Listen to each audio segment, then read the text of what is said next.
నమస్తే, welcome to magazine story. Trump కాల్పుల విరమణను ప్రకటించాడు. యుద్ధం ఆగలేదు, కానీ కాల్పుల ఉల్లంఘన అయితే జరుగుతూనే వచ్చింది. ఇప్పుడు అదే ట్రంప్ కాల్పుల విరమణని పొడిగించాడు. హార్ముజ్ దిగ్బంధనం మాత్రం కొనసాగుతుందని ప్రకటించాడు. ట్రంప్ అసలు సీజ్ ఫైర్ని ఎందుకు కొనసాగించాలన్న నిర్ణయాన్ని తీసుకున్నారు? ఇరాన్లో వంతెనలు, విద్యుత్ కేంద్రాలను సర్వనాశనం చేస్తానని ప్రకటించిన ట్రంప్ సడన్గా ఎందుకు దిగివచ్చాడు? ఇది వెనకడుగా లేక వ్యూహాత్మకమా? ట్రంప్ దగ్గర ప్లాన్ బి ఉందా? ఏదేమైనా సరే అంటూ మొండి ధైర్యాన్ని ప్రదర్శిస్తున్న ఇరాన్ ట్రంప్ తాజా వైఖరితో మెతకబడుతుందా? అంతా బానే ఉంది, కానీ అసలు యురేనియం విషయంలో అమెరికా, ఇరాన్ల మధ్య ఏకాభిప్రాయం సాధ్యమేనా? చాలా ప్రశ్నలు ఉన్నాయి. ఈ ప్రశ్నల మాటను దాగిన సమాధానాలే శాంత, సమరమా అన్న ప్రశ్నలకు సమాధానం చెప్తాయి. దీనిపైనే ఇవాల్టి మ్యాగజైన్ స్టోరీ. మీ వద్ద మిసైల్స్ ఉంటే మా వద్ద మిసైల్ సిటీనే ఉంది. ఏడాది క్రితం అమెరికా ఇజ్రాయెల్ని హెచ్చరిస్తూ తన ఆయుధ సంపత్తిని ప్రదర్శించే వీడియోని రిలీజ్ చేస్తూ ఇరాన్ ఇచ్చిన వార్నింగ్ ఇది. ఆ తర్వాత చాలా పరిణామాలే జరిగాయి. కమ్ముకున్న యుద్ధ మేఘాలు మహాసంగ్రామంగా మారి మిడిల్ ఈస్ట్ మొత్తాన్ని వణికిస్తున్నాయి. అమెరికా, ఇజ్రాయెల్ కలిసి ఇరాన్ మీద యుద్ధానికి దిగినప్పుడు రోజుల్లోనే ఇరాన్ పని అయిపోతుందని ట్రంప్ భావించారు. ప్రపంచమంతా అలానే భావించింది. కానీ అమెరికా ముందు తల వంచేది లేదన్న సింగిల్ లైన్ మీద ఇప్పటిదాకా నిలబడుతూ వచ్చింది ఇరాన్. విహారయాత్రలా ఇరాన్ యుద్ధాన్ని ముగిస్తానన్న ట్రంప్ మాత్రం రోజుకొక మాట మారుస్తూ, వారానికొక నిర్ణయం తీసుకుంటూ విషయాన్ని ఇక్కడి దాకా తీసుకొచ్చారు. మరిక ఏం జరగనుంది? కాల్పుల విరమణ పొడిగింపు శాశ్వత శాంతిని వికసింపచేస్తుందా? అమెరికా అన్నంత పని చేసింది, ఇరాన్ మీద యుద్ధానికి దిగింది. అమెరికా అన్నంత పని చేసింది, ఇరాన్ సుప్రీంని దాడులు ప్రారంభించిన తొలి రోజే హతమార్చింది. అమెరికా అన్నంత పని చేసింది, ఇరాన్ అణుశుద్ధి కేంద్రాలను ధ్వంసం చేసింది. ఇలా చెప్పుకుంటూ పోతే అమెరికా అన్నంత పని చేసేసింది అన్న డైలాగ్ యుద్ధం సాగుతోన్న కొద్దీ తన ప్రాధాన్యతను కోల్పోతూ వచ్చింది. ఎందుకంటే అన్నంత పని చేయడమే కాదు, దాని నుంచి ఎలా బయటపడాలో తెలియక చాలా చేస్తూ వచ్చారు ట్రంప్. ఆ క్రమంలోనే చర్చల నుంచి కాల్పుల విరమణ దాకా ఎన్నో ఎపిసోడ్స్ చోటు చేసుకున్నాయి. ఇప్పుడు ట్రంప్ సీజ్ ఫైర్ ని కొనసాగిస్తున్నట్టు ప్రకటించారు. రెండో దఫా చర్చలకు వచ్చేది లేదని ఇరాన్ తెగేసి చెప్పిన నేపథ్యంలో ఇరాన్ ఊహించని స్థాయిలో దాడులు చేస్తామని చివరి నిమిషం వరకు హెచ్చరించిన ట్రంప్ చివరకు కాల్పుల విరమణ పొడిగిస్తున్నట్టు ప్రకటించారు. అదే సమయంలో హార్ముజ్ దిగ్బంధనం మాత్రం కొనసాగుతుందన్నారు. అమెరికా అధ్యక్ష ఎన్నికల్లో మేక్ అమెరికా గ్రేట్ అగైన్ అన్న నినాదాన్ని అందుకున్న ట్రంప్ ప్రపంచం మీద అమెరికా ఆధిపత్యం ఉండదంటే ఉండదన్నాడు. అసలు అమెరికా అధ్యక్షుడికి ప్రపంచ పోలీస్ లాంటి బిరుదులెందుకు అన్న రేంజ్ లో స్పీచ్లిచ్చారు. అమెరికా లోపల ఏం జరుగుతుందన్నదే తనకు ముఖ్యమని, బయట వాటిపై అధ్యక్షుడిగా దృష్టి పెట్టనని 1కి 10 సార్లు చెప్పారు. ప్రపంచంలో ఏం జరిగితే మనకెందుకు, మన దేశాన్ని బాగు చేసుకుందామని పదే చెప్పాడు. కానీ జరుగుతోంది మాత్రం వేరు. ఇరాన్ యుద్ధాన్ని విహారయాత్రగా మొదట్లో అభివర్ణించిన ట్రంప్ 4-5 రోజుల్లో అంతా ముగించేస్తానన్నారు. కానీ ఇరాన్ని దారికి తెచ్చుకోవడం సంగతి తర్వాత.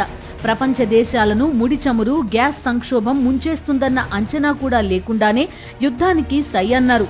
చివరకు ఈ యుద్ధం నుంచి బయటపడడం ఎలా, బయటకు రావడం ఎలా అనే మార్గాలను ట్రంప్ అన్వేషిస్తున్నారా అని అంతా భావించేదాకా పరిస్థితి వచ్చేసింది.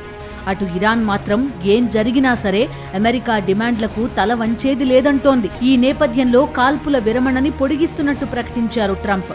ఈ నిర్ణయం వెనుక ట్రంప్ ఉద్దేశం ఏంటి? ట్రంప్ దగ్గర ప్లాన్ బి ఉందా? ఒకవేళ ప్లాన్ బిలో భాగంగానే సీజ్ ఫైర్ ని కొనసాగిస్తారనుకుంటే ప్లాన్ బిలో అయినా ఇరాన్తో ఒక ఒప్పందం చేసుకునే వ్యూహాత్మక ఎత్తుగడలున్నాయా? లేక చమురు సంక్షోభాన్ని కూడా అంచనా వేయకుండా యుద్ధానికి దిగిన చందంగానే ప్లాన్ బి కూడా రెడీ చేశారా? ఈ ప్రశ్నల మాటున ఇక యుద్ధం ముగిసినట్టేనా? శాంతి శాశ్వతం కాబోతుందా అన్న ప్రశ్నలు సమాధానం కోసం వెతుకుతున్నాయి. రెండో దఫా చర్చలు విఫలమైతే ఇరాన్ మీద భీకర దాడులు తప్పవని ట్రంప్ హెచ్చరిస్తోన్న వేళ అసలు చర్చలకే వచ్చేది లేదంది ఇరాన్. చివరికి ఇరాన్ని రెండో దఫా చర్చలకు ఒప్పించడానికి పాకిస్తాన్ ఎన్ని ప్రయత్నాలు చేసినా ఉపయోగం లేకపోయింది.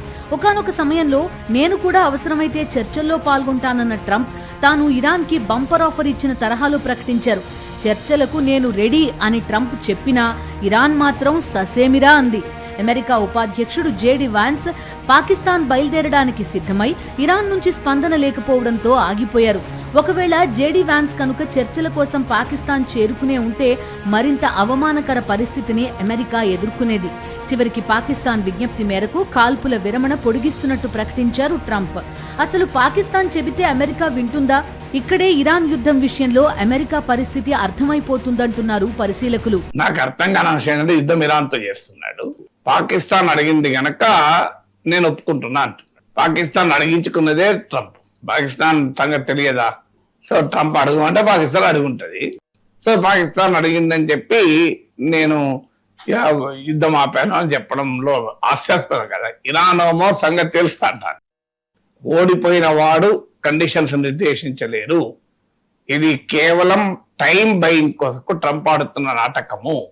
మళ్ళీ ఏదో ఒక పెద్ద అటాక్, సర్ప్రైజ్ అటాక్ ప్రిపేర్ అవుతున్నాడు. మేము అమెరికాను నమ్మే ప్రసక్తే లేదు, అమెరికాతో చర్చలు జరిపే ప్రసక్తే లేదు అని ఇరాన్ తేల్చేసి. అసలు విషయం ఏంటి? ట్రంప్ అనౌన్స్ కూడా చేశాడు, జేడీ వ్యాన్స్ నాయకత్వంలో మా ప్రతినిధి వర్గం ఇస్లామాబాద్ పోతోంది, మోస్ట్లీ నేనే పోవచ్చు, ఐ మే ఆల్సో గో అన్నాడు. అన్న తర్వాత ఇరాన్ నేను అసలు చర్చలకే రానని చెప్పి వాళ్ళ డెలిగేషన్ రాలే. ఇరాన్ మీద భీకర దాడులు మొదలు పెడితే అరబ్ దేశాల్లోని చమురు క్షేత్రాలపై దాడులకు కూడా ఇరాన్ వెనకాడదు. ఈ విషయంలో అమెరికాకి ఇప్పటికే స్పష్టత ఉంది. చర్చలకు ఇరాన్ ససేమిరా అంటోన్న నేపథ్యంలో ఆర్థికంగా మరింతగా ఆ దేశాన్ని దెబ్బకొట్టే లక్ష్యంతోనే అమెరికా తాజాగా పావులు కదుపుతోందని యుద్ధరంగ నిపుణులు విశ్లేషిస్తున్నారు. తాజాగా అమెరికా ప్రభుత్వం ఇరాక్కు డాలర్ల సరఫరాని నిలిపివేసింది. ఈ చర్య ద్వారా ఇరాన్ మద్దతు పొందిన మిలిషియాని బలహీనపరచడమే లక్ష్యంగా కనిపిస్తోంది. అలానే ఇరాన్ సముద్ర వాణిజ్యాన్ని అడ్డుకోవడం, వారి ప్రధాన ఆదాయ వనరులకు కోత పెట్టడం మీద ట్రంప్ ఫోకస్ పెట్టారు. చమురు ఎగుమతులే ఇరాన్ కు ప్రధాన ఆదాయ వనరు. ప్రస్తుతం అక్కడి పోర్టులపై అమెరికా నిర్బంధం కొనసాగుతోంది. దీనివల్ల చమురు బయటకు వెళ్లడం లేదు. ఈ ప్రభావంతో ఖర్గ్ దీవిలో నిల్వలు నిండిపోయి ఉన్నాయి. కొత్తగా చమురు తీయాల్సిన అవసరం లేకుండా పోయింది. దీంతో చమురు బావులను తాత్కాలికంగా మూసేసే పరిస్థితికి దారితీసింది. ఇది ఇరాన్ ఆర్థిక వ్యవస్థకు పెద్ద దెబ్బ అవుతుందని అమెరికా భావిస్తోంది. ఒకవైపు సీజ్ ఫైర్ ని పొడిగిస్తూ మరోవైపు హార్ముజ్ దిగ్బంధనం కూడా కంటిన్యూ చేయడం వల్ల ఇరాన్ ని ఆర్థికంగా మరింత బలహీనపరచుతూనే శాంతి కోసం తాము కూడా తప్పిస్తున్న భావన కల్పించాలన్నది అమెరికా వ్యూహం. అయితే కాల్పుల విరమణని పొడిగించడాన్ని ఇరాన్ ఏమాత్రం నమ్మడం లేదు. సీజ్ ఫైర్ పొడిగింపు వంకతో దొరికిన సమయాన్ని మళ్లీ దాడులకు వ్యూహరచన చేయడానికి అమెరికా ఉపయోగిస్తోందని ఇరాన్ ఆరోపిస్తోంది. నౌకాదళ నిర్బంధం పేరుతో పోర్టులకు వచ్చే నౌకలను ఆపడం కాల్పుల ఉల్లంఘన కాదా అని ఇరాన్ ప్రశ్నిస్తోంది. ఇటు ఇరాన్ చర్చలకు దూరం అంటోంది. అటు అమెరికా ఉపాధ్యక్షుడు జేడీ వ్యాన్స్ ఇస్లామాబాద్ పర్యటనను రద్దు చేసుకోనున్నారు. ఇక ట్రంప్ కాల్పుల విరమణ కొనసాగిస్తున్నామన్నారు. మరి తర్వాత ఏం జరగబోతోంది? శాంతి చర్చలకు సానుకూల పరిస్థితులు నెలకొంటాయా, లేక సీజ్ ఫైర్ కేంద్రంగానే పరిస్థితులు మరింత ఉద్రిక్తంగా మారతాయా? శాశ్వత శాంతి దిశగా పరిణామాలు చోటు చేసుకుంటాయా? యుద్ధం మరింత తీవ్ర రూపంలో మొదలవుతుందా? ఈ ప్రశ్నలన్నీ ప్రపంచ దేశాల్లో ఆందోళనని, ఉత్కంఠని పెంచుతున్నాయి. ఇరాన్, ఇజ్రాయెల్ ఇరు దేశాల మధ్య దశాబ్దాల పాటు ప్రాక్సీ వార్ సాగింది. అయితే రెండు దేశాల మధ్య ప్రత్యక్ష యుద్ధం అన్నది ఇదే మొదటిసారి. అనేక సార్లు యుద్ధం తప్పదు అనే పరిస్థితులు ఏర్పడినా ఆ తర్వాత చల్లబడుతూ వచ్చాయి. కానీ ఈసారి మాత్రం ఇజ్రాయెల్కి అమెరికా తోడయ్యింది. ఆ మాటకొస్తే యుద్ధ నగారా మోగించింది అమెరికానే. ఇప్పుడు ఇదే అమెరికా యుద్ధానికి మళ్లీ బ్రేక్ ఇచ్చింది. సీజ్ ఫైర్ని కొనసాగిస్తున్నట్లుగా ప్రకటించింది. మరి ఇప్పుడైనా ఇరాన్ చర్చల్లో ఒక మెట్టు దిగుతుందా? యురేనియం విషయంలో పట్టు సడలిస్తుందా? ఒకవేళ ఇరాన్ యురేనియం, హార్ముజ్ విషయంలో వెనక్కి తగ్గకపోతే యుద్ధాన్ని దీర్ఘకాలం కొనసాగించడానికి, అమెరికా ఇజ్రాయెల్ దాడులను ఎదుర్కోవటానికి ఇరాన్ శక్తి సామర్థ్యాలు సరిపోతాయా? ఇరాన్ తన వద్ద ఉన్న శుద్ధి చేసిన యురేనియంని అప్పగించాలన్నది అమెరికా ప్రధాన డిమాండ్స్ లో ఒకటి. యురేనియంని అప్పగించే ప్రసక్తే లేదని ఇరాన్ తెగేసి చెప్తోంది. అయితే అసలు ఇరాన్ వద్ద ఉన్న యురేనియంని అమెరికా స్వాధీనం చేసుకోవడమన్న ఆపరేషన్ అత్యంత సంక్లిష్టమైనదిగా అణు నిపుణులు విశ్లేషిస్తున్నారు. ఇరాన్ యురేనియంలో అధిక భాగం ఇస్ఫహాన్, నతాన్స్ వంటి కేంద్రాల్లో నిల్వ చేయబడిందని భావిస్తున్నారు. ఈ రెండు కూడా ఈ మధ్యనే అమెరికా, ఇజ్రాయిల్ దాడులకు గురయ్యాయి. దీంతో అక్కడికి చేరుకోవడం అంత తేలిక కాదు. పైగా సొరంగాల ప్రవేశ మార్గాలను కూడా పూర్తి చేసినట్టు తెలుస్తోంది. ఎందుకంటే అంతర్జాతీయ తనిఖీ అధికారులు కొన్ని నెలలుగా ఈ ప్రదేశాలను సందర్శించలేదు. ఇదే సమయంలో మరో ప్రశ్న కూడా తెరపైకి వస్తోంది. ఎక్కువ భాగం యురేనియం భారీ సిలిండర్లలో వాయు రూపంలో నిల్వ చేయబడింది. ఆ కంటైనర్లు చెక్కు చెదరకుండా ఉన్నాయో లేదో బృందాలు మొదట తనిఖీ చేయాలని నిపుణులు అంటున్నారు.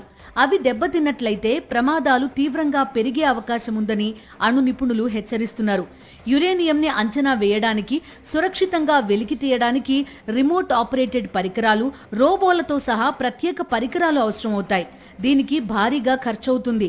అలాంటి పరిస్థితుల్లో కార్యకలాపాలకు వారాలు, నెలలు పడుతుంది. దాన్ని బయటకు తరలించడం సులభం కాదు. ఇక అణ్వాయుధ పదార్థాల రవాణా అత్యంత సున్నితమైన పని. సంఘర్షణలతో కూడిన ప్రాంతం నుంచి రవాణా చేయడం ప్రమాదాన్ని మరింత పెంచుతుందని నిపుణులు స్పష్టం చేస్తున్నారు. తాము శుద్ధి చేసిన యురేనియంని అమెరికాకి పంపడాన్ని ఇరాన్ వ్యతిరేకిస్తోంది. చర్చల సందర్భంగా ప్రత్యామ్నాయాల వైపు చూస్తే రష్యా, కజకస్తాన్లో యురేనియంని పలచన చేసే సాంకేతికత ఉంది. అక్కడే ఆ పనిచేసి అంతర్జాతీయ పర్యవేక్షణలో నిల్వ చేయొచ్చు.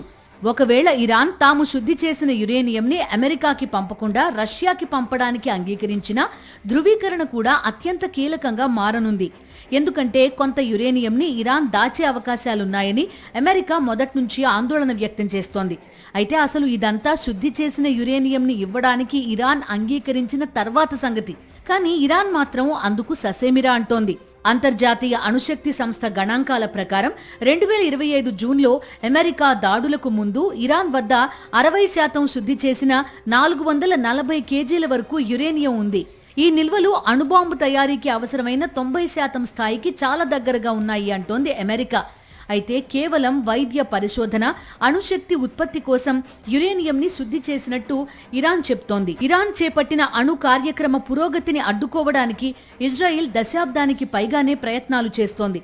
అందులో చాలా విజయాలు సాధించిందని కూడా చెప్పాలి. ఇరాన్ శాస్త్రవేత్తలు గుర్తు తెలియని వారి చేతిలో అనుమానాస్పదంగా హత్యకు గురయ్యారు.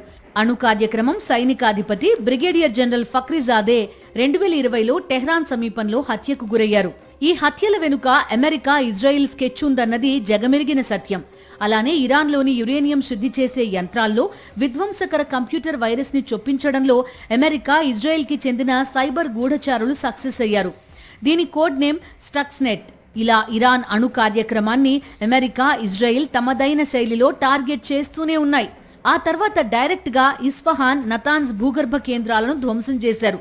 దశాబ్దాలుగా తమ అణు కార్యక్రమ పురోగతిని అడ్డుకుంటున్న వారికి శుద్ధి చేసిన యురేనియం ఇరాన్ అప్పగిస్తుందా అన్న ప్రశ్న రాబోయే రోజుల్లో యుద్ధం కేంద్రంగా మరింత ఆందోళనను పెంచుతోంది. స్వార్థం, ఆధిపత్య ధోరణి, నియంత స్వభావం, సహజ వనరుల దోపిడీ, కారణాలు ఏవైనా సరే ప్రపంచంలో ఎక్కడో ఓ చోట ఎప్పుడూ యుద్ధం జరుగుతూనే ఉంటుంది.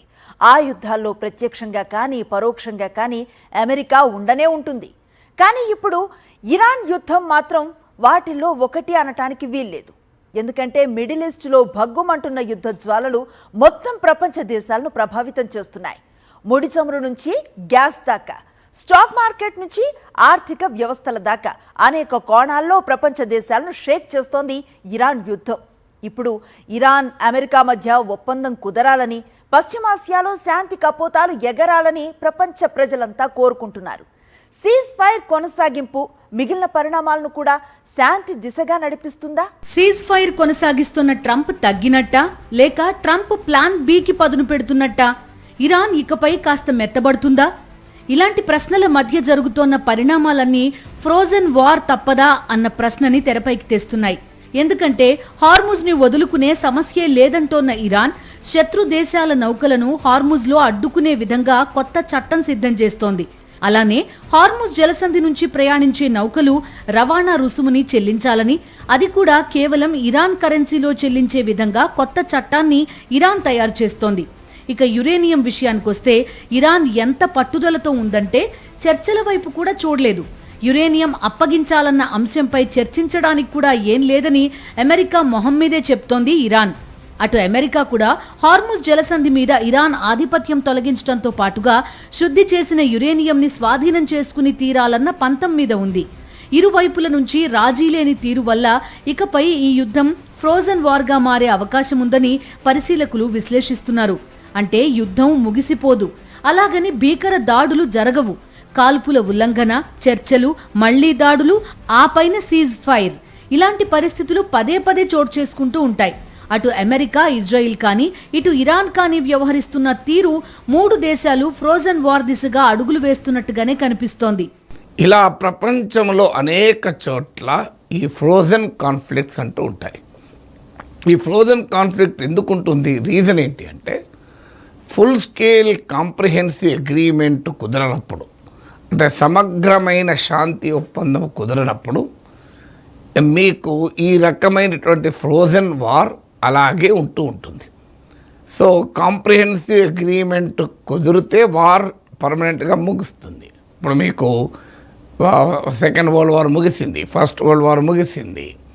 కానీ మీకు ఈ ఫ్రోజన్ కాన్ఫ్లిక్ట్స్ ఏమవుతాయంటే అది అలా కొనసాగుతూనే ఉంటుంది. దానికి ఎన్నుండదు, ఇక ఎన్ని రోజులు పడుతుందో కూడా చెప్పలేమన్నట్టు. ఇరాన్ మీద యుద్ధానికి దిగి 50 రోజులు దాటిపోయింది. 4-5 రోజులు విహారయాత్ర అన్న ట్రంప్ యుద్ధంలో తమదే పైచేయి అని చెప్పుకోవడానికి కూడా కింద మీద పడే పరిస్థితి. చివరికి నాటో దేశాలు కూడా ఈ యుద్ధంలో ట్రంప్తో కలిసి రాలేదు. ఇరాన్ యుద్ధంలో అమెరికాకు మిత్ర దేశాల అవసరం ఎన్నడూ లేదంటూనే నాటో నుంచి బయటకొచ్చేస్తామని ట్రంప్ చేసిన బెదిరింపులు కూడా ఎలాంటి ఫలితాలు ఇవ్వలేదు. ఇప్పుడు రెండో దఫా చర్చలు రాను కూడా రాకుండా అమెరికా ఇమేజ్ ని ఘోరంగా డ్యామేజ్ చేసింది ఇరాన్. అదే సమయంలో సీజ్ ఫైర్ కొనసాగిస్తున్నట్టు ప్రకటించిన ట్రంప్ ఈ యుద్ధం నుంచి గౌరవంగా బయటపడడం ఎలా అన్న దానిపైనే దృష్టి పెట్టారు. ఈ క్రమంలో హార్ముజ్ నుంచి యురేనియం దాకా కీలకమైన అంశాలపై అమెరికా తన పంతాన్ని కొనసాగిస్తే అటు ఇరాన్ కూడా తగ్గేది లేదంటూనే ఉంది. దీంతో ఇది ఫ్రోజన్ వార్ గా మారితే ముడి చమురు నుంచి గ్యాస్ వరకు ప్రపంచ దేశాలకు దీర్ఘకాలం కష్టాలు తప్పవు. అలానే స్టాక్ మార్కెట్స్ నుంచి అనేక కోణాల్లో కొత్త సంక్షోభాలు తప్పవు. దీంతో ఇకపై అమెరికా, ఇరాన్ మధ్య ఏం జరుగుతుందన్న ఆందోళన ప్రపంచ వ్యాప్తంగా పెరుగుతోంది. ఇది వాల్టి మ్యాగజైన్ స్టోరీ. మరో ఇంట్రెస్టింగ్ టాపిక్ తో మళ్ళీ కలుద్దాం. అంతవరకు స్టే ట్యూన్ టు సాక్షి.